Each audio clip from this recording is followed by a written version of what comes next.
video natin ngayon mga ka-maestro ay pag-usapan naman natin itong tungkol pa rin sa list of SDO with released salary differential. Ngayong araw po ito, September 10, 2024. Ang ibang mga SDO po na ipapakita natin dito ay nagmula po sa Facebook ni Ma'am Sheila Lee Manuel. Ayan. Samantalang ang iba naman po ay nakita lang po natin sa mga legit comment po ng ating mga followers, no, sa YouTube and sa Facebook. Ayan. Unahin po natin tong Marikina City, ayan.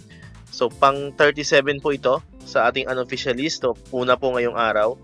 Pero po ito ay based po sa post ni Ma'am Sheila, ito po ay mid-year bonus or yung differential pa lamang po para sa mid-year bonus, no. I'm not sure po kung kasama na po yung retro, no, yung from January to August. Pero nakalagay po sa post ni Ma'am Sheila is mid-year bonus only po, no. Next po, pangalawa, ngayong araw ay ang Tarlac Province, no. So, congratulations po from sa SDO Tarlac Province. Next po ay ang pangatlo, isang SDO Bayawan City. Ayan, alam ko sa ang SDO Bayawan City is from Negros Island region. Ano po mga ka-maestro? Next is, ayan, ito naman po ay nakita na lang po natin ito sa mga comment po ng ating mga legit followers, subscriber po sa ating YouTube channel and sa ating Facebook. Ayan, SDO Quezon City. So, paki-confirm na lang po kung legit po ito. If ever man po ngayon nanonood dito sa atin na ka-maestro natin from SDO Quezon City, paki-confirm na po, paki-comment lang po dyan sa comment section natin. Next naman is ang SDO Mabalacat City. Alam ko yung Mabalacat is sa Pampanga po ito, no? So, nakita lang din po natin to sa mga legit follower subscriber po natin. So, paki-confirm na lang po, paki-verify if may nanonood po dito na from SDO Mabalacat City. And next po is from SDO Cotabato. Ayan, so congratulations po sa mga ka-maestro natin sa SDO Cotabato. I think yung SDO Cotabato is from Region 12. Ayan, paki-comment lang din po dyan.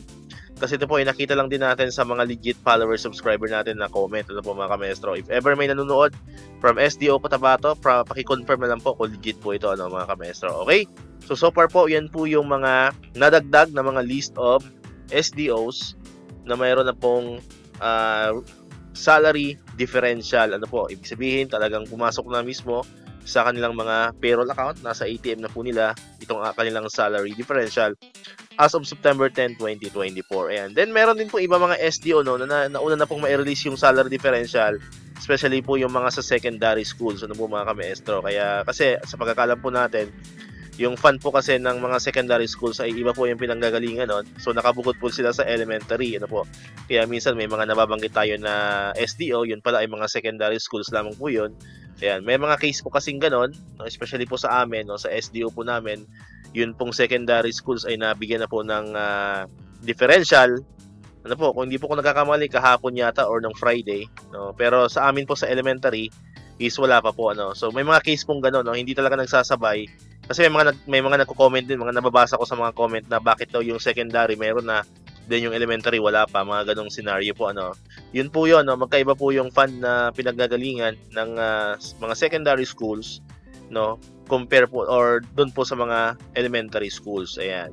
Okay?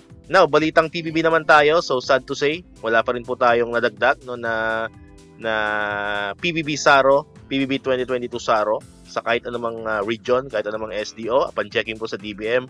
So, nag-check po ako kanina mga bandang 6:30, no, ngayong araw, September 10.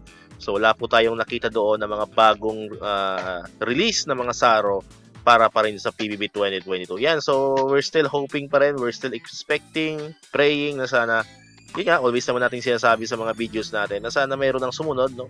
Para naman kasi ang tagal na po, no? Ang tagal na nung pagitan doon sa huling release na SARO. So, sabi ko nga yung mga na-releasean before ng PBB, ngayon ubos na, no?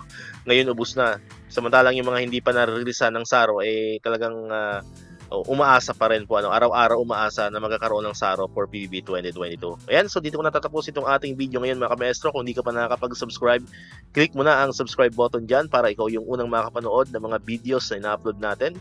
Katulad nito yung mga updates about sa mga salary increase, mga PBB and other bonuses na mga teachers and government employees. And syempre, click mo na rin ang notification bell button para manonotify ka, updated ka pag may mga bago tayong uploaded na videos. So muli, maraming salamat sa inyong panonood at pakikinig. Once again, El Maestro, see you on my next vlog. Bye-bye!